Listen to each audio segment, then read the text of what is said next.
Ang mahirap kasi dito sa Italy, mahirap kasi nga mayroon pang mga racism na Okay, tama. Totoo naman na yun. mga puti. So parang ang tingin pa sa atin Ay, baba. medyo makikita mo naman kasi sa ano eh. Kasi kami nag-wedding kami minsan ng mga pure Italian. Siyempre kinuha kami ng couple, okay sila. Sila okay for sure. Pero yung mga bisita minsan makikita mo, pumunta kang wedding, Wala kang pa sasakyan nun. wala pa akong sasakyan, wala pa kaming bahay, wala ka. Nag-start zero talaga. Sasama ko yung pamangkin ko, shooter siya, kaming tatlo. Babas kami, ang layo. Pupunta namin. Siyempre, pag wedding, bro, siyempre hindi naman sa room mismo. Siyempre yung reception nila, out of room. Oo. So, babas namin yan.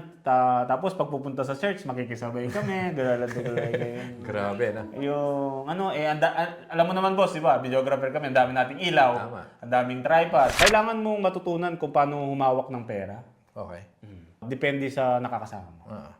Kung sino yung makakasama mo, siyempre, para sa akin yung hindi magagaling eh. Kumbaga, dadalhin ka nila sa Iaangat ka rin. iangat ka nila. Kumbaga, doon ka matututo sa kanila kasi parang nadaanan na nila. Okay. Kumbaga, para hindi ka na dumaan doon sa hirap na dinaanan nila. Tama. So, parang kokopyahin mo sila. Galing. Hindi masamang magkopya, bro. Lahat naman tayo pwedeng magkopya. naman, oo. Nasa iyo yun kung paano mo iibayin yung I-apply. sayo.